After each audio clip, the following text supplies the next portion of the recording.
Good evening, everybody, and welcome to this evening's update on Hurricane Julia. So, as of 8 p.m. Eastern Daylight Time, Saturday, October the 8th, Hurricane Julia has maximum sustained winds of 75 miles per hour, a minimum central pressure of 989 millibars, and is moving west at 17 miles per hour. Looking at the key messages for now Hurricane Julia, Julia is expected to strengthen into a hurricane this evening or tonight before reaching the coast of Nicaragua. A hurricane warning remains in effect for portions of the Nicaragua coast and the islands of Providencia and San Andreas.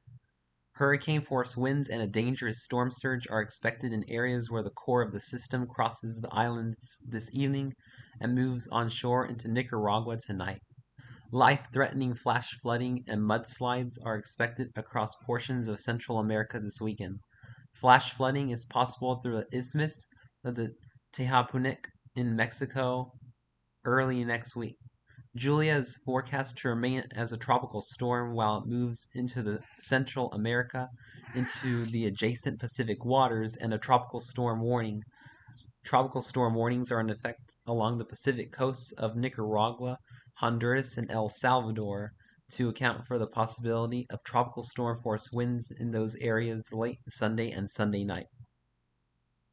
So, looking at the infrared satellite of Hurricane Julia is now developing a solid core of convection near the center and is quickly intensifying as it nears landfall in central Nicaragua.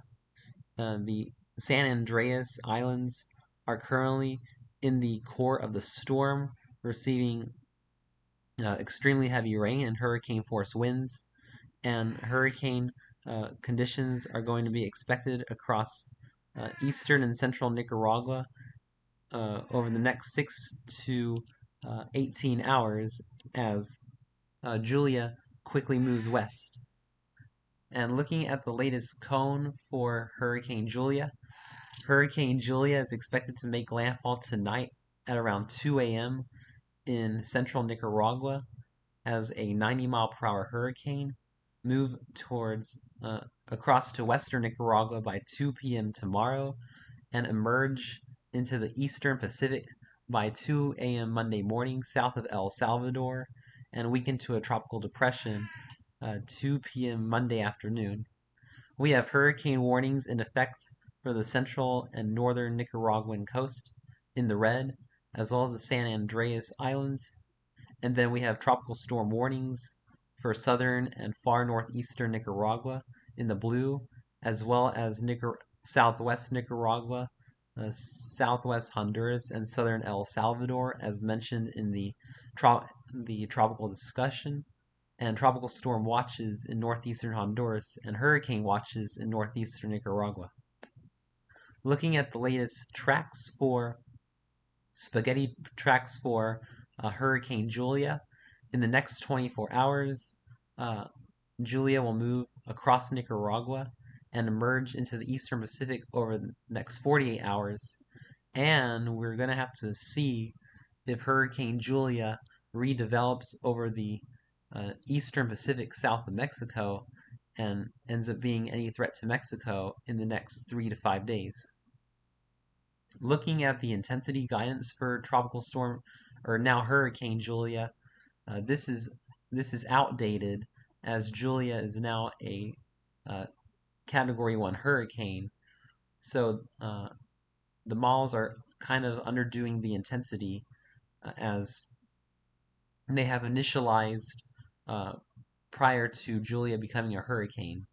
So Julia is going to make landfall as Category 1 hurricane this evening, and a lot of the models maintain tropical storm status as Julia moves into the eastern Pacific as well.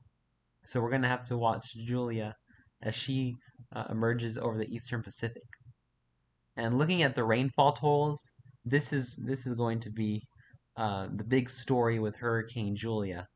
I mean, we're expecting from Panama through Costa Rica, Nicaragua, Honduras, Belize, El Salvador, Guatemala, and even to southeastern Mexico, widespread 4 to 10 inches of rain, with totals up to 15 inches in the mountainous areas. So we're going to be dealing with catastrophic, life-threatening flooding all across Central America and Southeastern Mexico from Julia, unfortunately. And we're going to be dealing with devastating mudslides as well. Looking at the GFS rainfall totals for Julia, we can expect much of the same. Widespread 4 to 10 inches all across Central America, and then about 3 to 8 inches across southeastern Mexico, with isolated locations in the mountains getting up to 15 inches. So make sure if you live in anywhere in Central America that you're moving to higher ground and away from any landslide prone areas, as this is going to be a big, devastating flooding event, I'm afraid. So thanks for watching this evening's update on Hurricane Julia. If you live in Central America, and especially across eastern Nicaragua, make sure you are hunkering down for Hurricane Julia. Thanks for watching and have a wonderful evening, my friends.